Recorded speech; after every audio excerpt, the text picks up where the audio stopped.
오늘은 요한계시록 3장입니다.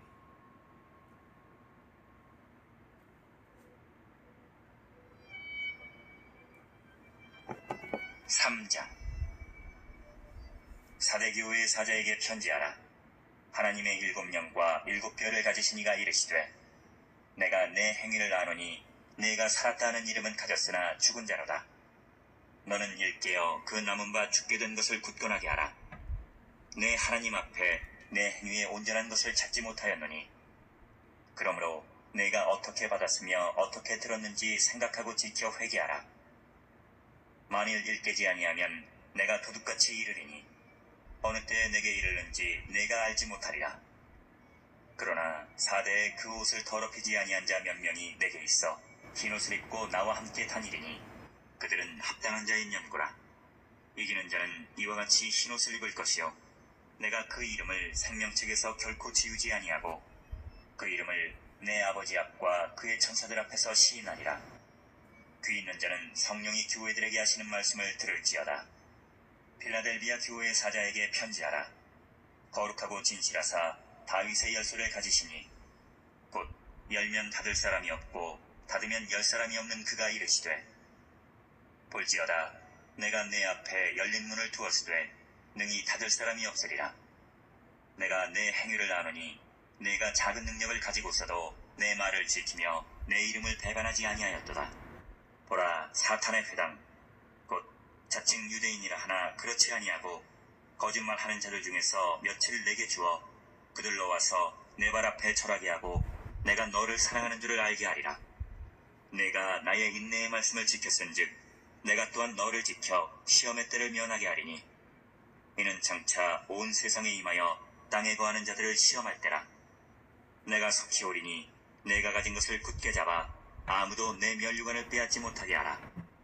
이기는 자는 내 하나님 성전의 기둥이 되게 하리니 그가 결코 다시 나가지 아니하리라. 내가 하나님의 이름과 하나님의 성 곧 하늘에서 내 하나님께로부터 내려오는 새 예루살렘의 이름과 나의 새 이름을 그이 위에 기록하리라. 귀 있는 자는 성령이 교회들에게 하시는 말씀을 들을지어다. 라오디게아 교회의 사자에게 편지하라. 아멘이시오, 충성되고 참된 증인이시오, 하나님의 창조의 근본이시니가 이르시되, 내가 내 행위를 아노니 내가 차지도 아니하고 뜨겁지도 아니하도다. 내가 차든지 뜨겁든지 하기를 원하노라. 내가 이같이 미지근하여 뜨겁지도 아니하고 차지도 아니하니 내 입에서 너를 토하여 버리리라. 내가 말하기를 나는 부자라, 부여하여 부족한 것이 없다 하나 내 곤고한 것과 가련한 것과 가난한 것과 눈먼 것과 벌거벗은 것을 알지 못하는도다. 내가 너를 권하노니 내게서 불로 연단한 금을 사서 부요하게 하고 흰옷을 사서 입어 벌거벗은 수치를 보이지 않게 하고 안약을 사서 눈에 발라 보게 하라. 물은 내가 사랑하는 자를 책망하여 징계하노니, 그러므로 내가 열심을 내라. 회개하라. 볼지어다 내가 문 밖에 서서 두드리노니 누구든지 내 음성을 듣고 문을 열면 내가 그에게로 들어가 그와 더불어 먹고 그는 나와 더불어 먹으리라. 이기는 그에게는 내가 내 보좌에 함께 앉게 하여 주기를 내가 이기고 아버지 보좌에 함께 앉은 것과 같이 하리라. 귀 있는 자는 성령이 교회들에게 하시는 말씀을 들을지어다.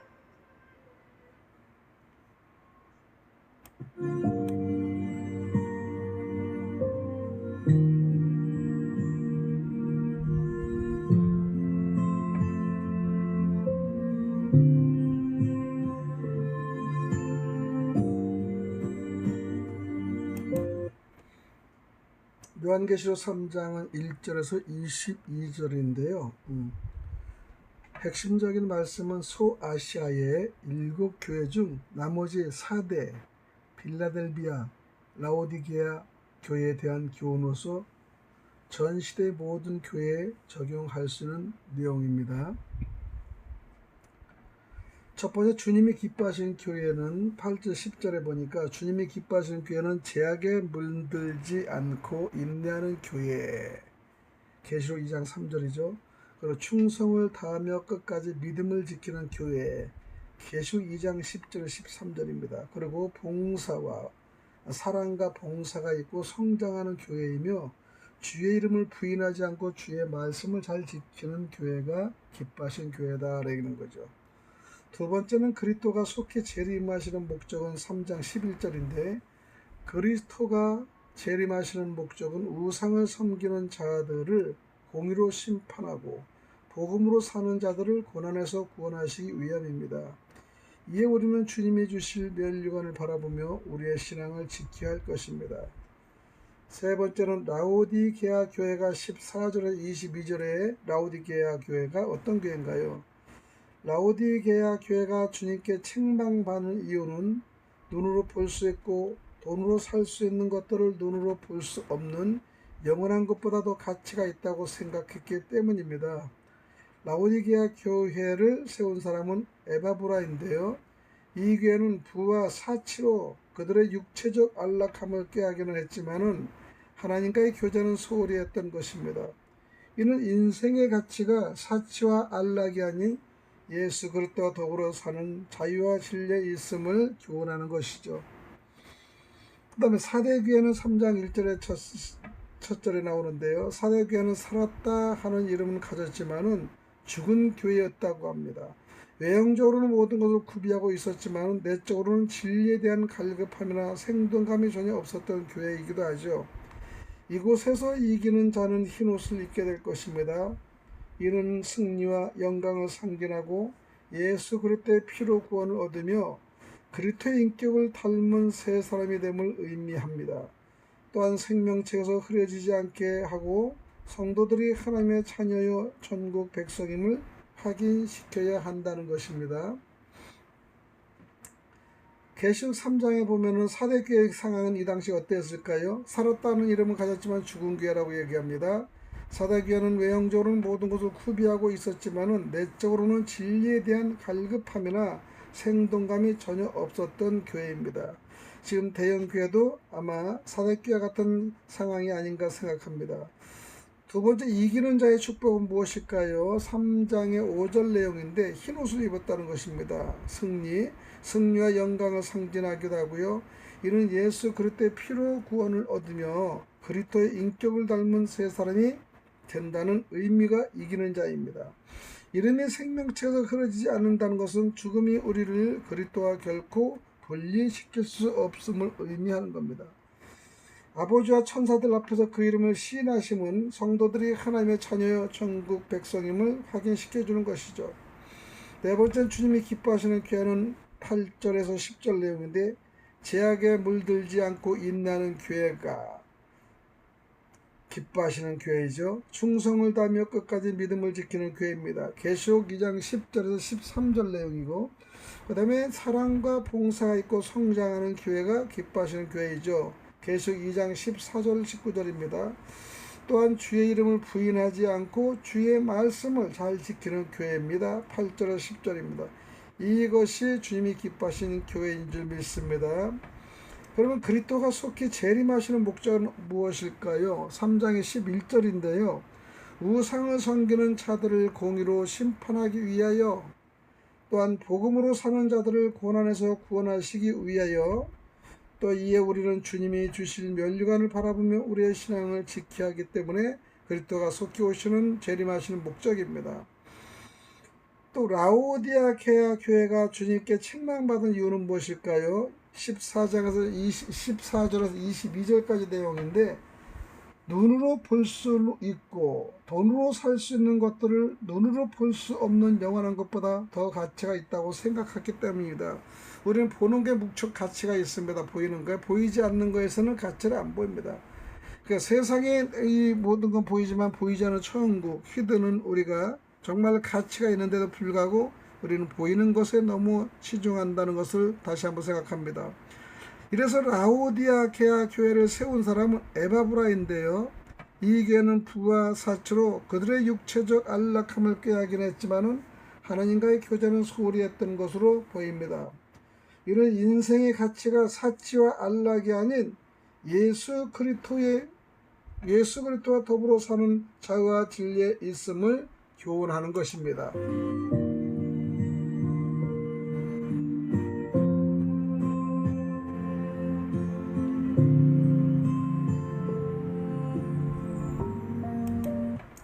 요한계시록 3장에는 사대교회 보낸 말씀을 보면은 사대교회 사자들에게 그리고 1절입니다. 사대는 요한의 전도 이후에 회심한 첫 도시였다고 합니다.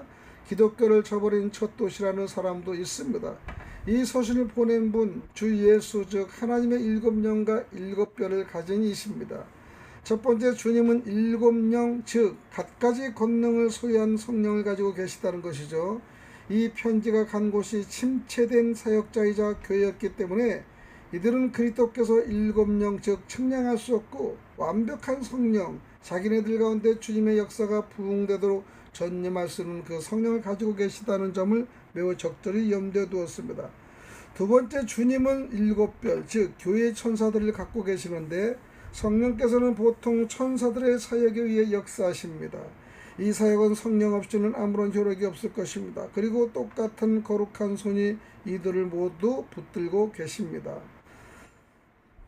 라오디게아 서신에 처음에 나오는 것이 있는데요. 첫 번째 이 본문을 보면은 주님의 책망이 있습니다. 그것도 준엄한 책망입니다. 의성과 통탄할 만한 신앙적 부패가 이 교회가 비난받고 있는 채였습니다. 라오디게아 교회는요 큰 명성을 얻었습니다. 잘되는 교회라는 소문도 나 있었습니다. 이들 가운데 불행한 분열이 있다는 기록은 없었습니다. 인간이 관찰하는 바로서는 모든 것이 잘되는 것으로 보입니다. 그러나 이 교회가 실제로는 그 명성과 같지 않았다는 것입니다. 경건의 모양이 있으나 그 능력은 없었다는 것입니다. 아직 이들 간에 남아있는 미미한 생명마저 다해 금방에도 죽을 것 같다는 것이죠. 두 번째, 우리 주님께서 계속해서 이 타락한 교회에게 최선의 충고를 하시는데 라오디게아 교회에게 이들에게 깨어있으라 충고하십니다. 깨어있지 않을 때마다 우리는 패배한다는 것이죠. 그러므로 죄와 사단에 대한 경계로 돌아가야 합니다. 두 번째는 그 남은 바 죽게 된 것을 굳게 하라는 것이죠. 이것을 우리에게 관한 것으로 이해하는 학자들이 있는데요. 우리 주변 어디에나 죽음과 타락이 만연되어 있는 것을 보면서 우리 스스로 견건한 능력과 생명을 지키는 어려운 일이라는 것을 우리는 압니다. 또한 그것을 행위에 관한 것을 이해할 수 있습니다. 하나님 앞에서 내 행위에 온전한 것을 찾지 못하노니 2절의 말씀이잖아요. 그들의 행위에 결핍되어 있는 것은 있었습니다. 껍데기는 있지만 속이 없다는 것이죠. 안에 것이 없이 그들의 행위는 공허하고 비어있다는 것입니다. 현재 사는 사람들이 정말로 겉은 화려하지만 속은 다 비어있고 공허하다는 것을 우리는 알아야 됩니다. 정신이 없으면 형식은 오래 존속할 수 없죠. 회상하라고 3절에 말씀하시면서 그들이 무엇을 받고 들었는지 복음과 하나님의 은혜를 처음 받을 때 얼마나 기뻤는지 생각하는 겁니다. 첫사랑. 그 다음에 받은 것을 모두 잃지 않도록 지키고 회개하라고 하시는 것이죠. 또 세 번째는 그리스도께서는 무서운 경고로 그 권고를 강조하시는데요. 3절에 그리스도께서 사람들을 떠나실 때는 은혜로운 못으로 떠나셨지만은 그가 다시 오실 때는 심판으로 오신다는 겁니다. 두 번째, 죽음에 처한 사람들에 대한 그리스도의 심판은 매우 놀랍게 임할 것입니다. 왜냐하면 이 사람들은 자신들의 죽음의 상태로 말미암아 스스로 안전하다고 느끼고 있었기 때문이죠. 네 번째, 복된 우리 주님께서는 이 죄인들에게 얼마간의 의로와 격려를 베푸십니다. 영광스럽게도 주님은 비록 수수에 지나지 않지만은 사대에 남아있는 신실한 자를 언급하고 계십니다. 하나님께서는 수가 아무리 작아도 자기와 동거하는 자를 주목하십니다. 수가 작을수록 주님 보시기에 더 귀하다고 생각합니다. 그분은 이들에게 매우 은혜로운 약속을 하십니다. 이들이 그리스도와 함께 다니라는 것입니다. 이렇게 같이 다닐 때 그리스도와 이들 사이에 얼마나 즐거운 대화가 오갔겠습니까? 그리스도와 함께 다니는 자는 딴 세상에서 영광과 명예의 흰옷을 입고 그리스도와 함께 다니게 될 것입니다. 이기는 그리스도에게 약속된 큰 상금은 5절인데요. 정결한 은혜는 온전히 정결한 영광으로 상급을 받게 될 것입니다. 온전한 자에게는 거룩함이 그 상금이 될 것이라는 것이죠. 영광은 은혜의 극치입니다. 이것에 다른 약속이 더 붙여 있습니다. 그리스도께서는 생명책입니다. 그리스도께서는 이 생명책에서 택한 자들과 신실한 자들의 이름을 지우지 않으실 것입니다. 그러므로 이기는 자 이름은 절대 지워지지 않는다는 것이죠. 그리스도께서 하나님과 모든 천사들 앞에서 이 생명책을 꺼내어 거기 서 있는 신실한 자들의 이름을 시인할 것입니다. 이 서신은 모두 주목하라는 요구를 끝납니다. 하나님께서 하시는 모든 말씀은 인간이 주목할 만한 가치가 있기 때문입니다. 두 번째는 빌라델비아 교회에 보낸 내용의 7절에서 13절인데요. 빌라델피아 교회의 사자, 수신자가 빌라델피아는 형제라는 뜻입니다. 그 시민들 간에 있었던 사랑과 친절 때문에 붙여진 고대 지명이죠. 이 서신에서 이 교회에 대한 결점이 언급되지 않는 점을 보면 이들이 훌륭한 교회를 세운 것이 사실일 터인데 그것은 그 훌륭한 정신 때문이었을 것입니다. 마찬가지로 예수님이시죠. 그분의 성품이 나타나 있다는 것입니다.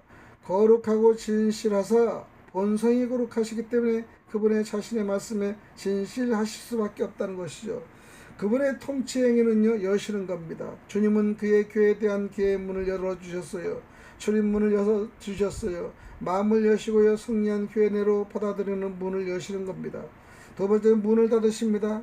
그 뜻에 따라 기회의 문을 닫으시고 불의를 행하시는 자에 대해 하늘의 문을 닫으시는 것이죠. 주님께서는 절대적인 주권으로 이런 행위를 하신 겁니다. 그분의 역사하실 때는 막을 자가 없다는 것이죠. 그래서 이 빌라델피아 교회의 주제는요, 그리스도께서 이들을 하여금 주께서 이들을 의에 하신 일을 생각나게 하시는 것이 8절이죠. 적이 많이 있지만은 내가 그것을 열어 그대에게 두었노라. 사악한 사람은 하나님의 백성에게 열린 자유의 문을 시기하여 그것이 닫히기를 기다리는 것이다. 그러나 우리가 그리스도로 하여금 이 문을 닫게끔 하지 않는다면 사람들이 그렇게 할 수 없는 것이라는 것이죠. 그리고 또 교회 빌라델피아 교회 칭찬했는데 8절인데요. 부드러운 책망이 나타나 있습니다. 적은 능력을 가지고도 8절에 말씀하시면서 미약해도 참된 은혜는 하나님께서 인정해 주신다. 그러나 신자들은 작은 것에 만족하지 말고 은혜 안에서 성장하도록 애써야 한다는 것이죠. 미약해도 참된 은혜는 그리스도인으로 하여금 그리스도의 말씀을 지키고 그 이름을 부인하지 않게 할 수 있다는 것입니다. 하나님께서 이 교회에 베푸실 큰 은총은요, 빌라델비아에 그리스도께서는 이 교회의 적들을 교회에 굴복하게 하실 것이다 라는 것이죠. 그 적들은 직칭 유대인이라 하나 실제로는 사단의 회라고 기술되어 있습니다. 그들의 교회에 굴복한다고 기술되어 있는 것이죠. 저희로 네 발 아래 절하게 하고 자기가 잘못하는 것을 깨닫게 하리라. 어떻게 미치는 하나님의 권능에 의해 그리고 하나님께서 특별히 교회에 베푸시는 은총을 뚜렷이 발견함으로써 가능하다. 저희로 내가 너를 사랑하는 줄을 알게 하리라. 그리스도께서는 이것이 주님의 백성들에게 베푸시는 은총임을 이들의 그 적들로 하여금 그것을 보고서 인정하지 않을 수 없게끔 만드심으로 깨닫게 하실 수 있다는 것입니다. 이것은 그리스도의 은혜에 되어지며 이들의 적의 마음을 부드럽게 하는 것입니다. 그리고 그리스도께서는 약속하시는 또 다른 은총은 10절인데요. 그리스도의 복음은 그분의 인내의 말씀, 곧 하나님께서 죄 많은 세상을 참으신 열매인 것입니다. 인내의 하루를 보낸 데에는 시험의 한 시간을 기대합니다.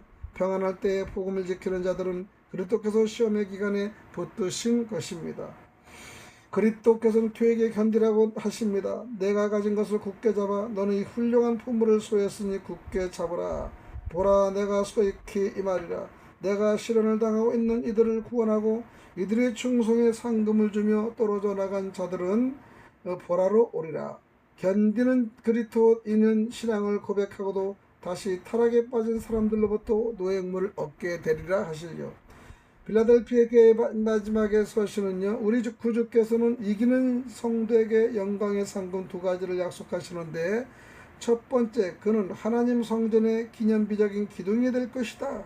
성전을 지탱하는 기둥이 아니라 하나님의 은혜의 기념, 즉 로마의 황제와 장군들을 기리기 위해 세운 많은 당당한 기둥이 그대로 온 것처럼 마모되거나 제거될 일이 절대 없을 기념비가 될 것이라는 것이죠. 또 두 번째는 이런 경우 보통 그러듯이 영예로운 제명이 있을 것이다라는 것입니다. 첫째, 하나님의 이름과 하나님의 성, 곧 하늘에서 내려오는 예루살렘의 이름이 있을 것이라는 것이요. 이것에 누구의 깃발 아래 이 승리의 신자가 가담했는가에, 누구의 휘하에서 그가 선한 싸움을 승리하게 되었는가에 나타날 것입니다. 마지막 라오디게아 교회에 대한 교회에 보낼 말씀은요. 7교회 교회 중 참 최후이자 최악의 교회가 라오디게아 교회입니다. 여기에는 라오디게아 교회는 칭찬이 하나도 없다는 것이죠. 라오디아 교회의 사자들에게 사도 바울이 이 도시의 복음을 심는 일에 큰 힘이 되었고 골로새서에서 언급했듯이 이곳에서 편지를 쓰기도 했다는 것입니다. 우리 주님께서 자신을 아멘이시오 충성되고 참된 증인이시오 하나님의 창조의 근본이라고 14절에 말씀하시면서 그는 아멘 즉 자신의 목적과 약속 전부에 있어서 한결같고 변함없는 분이시다는 겁니다. 충성되고 참된 증인이신 그분이 사람들에게 하나님을 증거하는 것을 받아들여야 합니다. 또한 그는 하나님의 창조의 근본 즉 첫째 창조 1장 5절에서 처럼 나온 거고 둘째 창조는 곧 교회의 근본이십니다. 라오디게아의 주제는요 심한 책망을 받았는데요 미온적이거나 미관심한 신앙이 세상에서 가장 나쁜 기질이다 라는 것이죠. 만일 신앙이 가치 있는 어떤 것이라면 그것은 가장 가치 있는 것입니다. 여기도 중립의 여지가 없는 것이죠. 그리스도께서는 사람들이 자기를 위해 열심히거나 자기를 반대하는 데 열심히거나 둘 중 하나를 명백히 하라는 것입니다. 이것도 아니고 저것도 아니고 하면 안 된다는 것이죠. 엄한 형벌의 위험이 있는데요. 내 입에서 너를 터여 내치리라 16절 미적지근한 불이 구역질을 일으켜 토하게 하듯이 믿는다고 고백하면서 미온적인 신앙 태도를 보이는 사람들은 그릇된 마음을 받고 거슬리게 한다는 것이죠. 주님께서는 이들에게 넌더리가 나 오래 참을 수 없다. 이들을 거부당할 것이라는 것입니다. 이렇게 무관심의 이유 한 가지를 듣자면 그것은 자만과 자기 기만이라는 걸 알 수 있습니다. 17절이요. 그들이 스스로에 대한 생각과 그리스도께서 이들에게 대해 가지신 생각 사이에 얼마나 큰 차이가 있는가. 그들은 자신에 대해 건방진 생각을 가집니다. 아마 그들은 육신에 대해서 부유할 것이고요. 이 때문에 영혼에 필요한 것들로 간파했을 것입니다. 아니면 스스로 영혼이 잘 채워져 있다고 생각했을 것입니다. 우리 자신의 영혼을 기만하지 않도록 얼마나 주의해야 하겠습니까? 의심할 바 없이 지옥에는 가지가 천국으로 가는 중이라고 한때 생각한 사람들이 많이 있지 않습니까? 그리스도께서 그들에 대해 보잘것없다고 생각하신 것들에 그들이 가난하다는 사실입니다. 그들이 스스로 부자라 말하고 생각할 때 실상은 가난했던 것입니다. 그들의 영혼은 그들의 풍요 속에서 굶주려 있다는 것이죠. 또 그들은 눈이 멀었다는 것입니다. 자신의 상태와 형편을 볼 수 없는 것이죠. 자신을 들여다볼 수 없습니다. 그러면서도 스스로 보고 있다고 착각을 하고 있는 것이죠. 그들은 그리스도를 볼 수 없었으며 하나님을 볼 수도 없었습니다. 그들은 벌거벗었습니다. 그들은 옷이 없었습니다. 칭의의 옷도 송아의 옷도 없었다는 것이죠. 또 그리스도께서는 이 죄인들에게 주신 좋은 권고가 18절인데요. 우리 주 예수 그리스도께서 주님의 권고를 등대로 내팽겨 쳐버리는 자들에게 계속 좋은 권고를 해주십니다. 이 사람들은 가난합니다. 그래서 그리스도께서는 이들에게 자신에게로부터 불로 연단한 금을 사서 부유하게 되라고 권고하십니다. 이들에게 참된 불을 가질 수 있는 곳과 그것을 가질 수 있는 방법을 알려주시는 것이죠. 그것을 가질 수 있는 곳은 주님 자신에게 있습니다. 주님으로부터 이 참된 금을 얻는 방법은 그것을 사는 것입니다. 자만심을 버리고 가난한 마음과 빈 마음을 가지고 그리스도께 오라. 주님의 숨겨진 보물로 채워지게 되리라. 이 사람들은 벌거벗겼습니다. 그리스도께서는 이들에게 옷을 얻을 수 있는 곳으로 가르쳐 주신 것이죠. 그들은 이 옷을 그리스도로부터 받아야 한다는 것입니다. 그리고 주님께서 주신 흰 옷을 입으려면 더러운 누더기를 벗어라라는 것이죠. 이들은 눈이 멀었습니다. 그래서 주님은 이들에게 안약을 사서 포기하라고 권면하지 않습니까? 자신의 지혜와 이성을 포기하고 주님의 말씀과 성령에 몸을 맡기라고 권고하시는 것입니다. 그러면 이들의 눈이 열릴 것이라는 것이죠. 또 그리스도께서 이들에게 주신 훈계를 좋게 받아들이도록 이 죄인들에게 주신 크고 은혜로운 격려가 19절 20절인데요. 너는 내가 내게 심한 말과 엄한 책망을 했다고 생각할지 모르겠으나 그것은 모두 내 영혼을 사랑해서 한 것이다 라는 것이죠. 죄인들은 하나님의 말씀의 책망을 자기 영혼에 대한 그분의 호의의 표시로 받아들여야 합니다. 적의 아첨적인 미소보다는 친구의 찡그림과 충고가 더 낫다는 것이죠. 이들이 주님의 훈계에 순종하면 주님은 은혜롭게 말씀과 성령에 의해 죄인들의 만문에 오시기를 기뻐하시는 겁니다. 주님은 이 문이 자기에게 닫혀 있다는 것을 알게 되십니다. 인간의 마음 본래 그리스도 곁에 닫혀 있습니다. 주님은 마음이 닫힌 것을 아실 때도 바로 물러나시지 않고 은혜를 베푸시기 위해 기다리신다는 겁니다. 주님께 여는 자들은 주님의 임재를 체험한 것이죠. 주님은 이들과 마실 것입니다. 이들에게 있는 선한 것을 받아들이는 것이죠. 그리고 가장 좋은 것을 베풀어 주십니다. 라오디게 교회에게 마지막 서신의 말씀은요. 그리스도의 책망과 권로서 이들은 새로운 열의와 한력을 얻을 수 있으며 영적인 전쟁에서 승리할 수 있을 것입니다. 그러므로 그들이 이같이 하였다면 그들은 큰 상금을 받았을 것입니다. 21절이요. 그리스도께서는 몸소 시험과 갈등을 겪으셨는데 주님은 이 모든 것들을 극복하였고 이기는 자 이상의 존재가 되었습니다. 시련 속에서 그리스도를 따르는 자들은 영광 속에 승리하게 될 것입니다. 주목하라는 일반적인 요구와 함께 모든 말씀이 끝납니다. 따라서 아시아 교회에 전하는 그리스도의 말씀이 요한계시록 3장이 다 끝나는 내용입니다. 그래서 이 요한계시록 3장 1절 22절이 전 핵심적으로 소아시아의 7교회가 다 끝나는데요. 7교회 중 나머지 4대 빌라델피아 라오디게아는 3장에서 나오는 거죠. 4대 빌라델피아 라오디게아 교회 순차적으로 대한 교훈으로서 전 시대의 모든 교회에 적용할 수 있는 내용이 알려준 겁니다. 지금 우리에게 알려주는 이 교회의 말씀은 계시록 3장을 통해서 교회에게 드린 말씀이기 때문에 다시 한번 우리가 듣고 상고하는 귀한 시간이 되기를 간절히 축원드립니다. 방송은 우리가 듣고 알고 깨닫자라는 의미에서 듣알게 이렇게 찍으면은 바로 방송을 찾아볼 수 있습니다. 샬롬 할렐루야.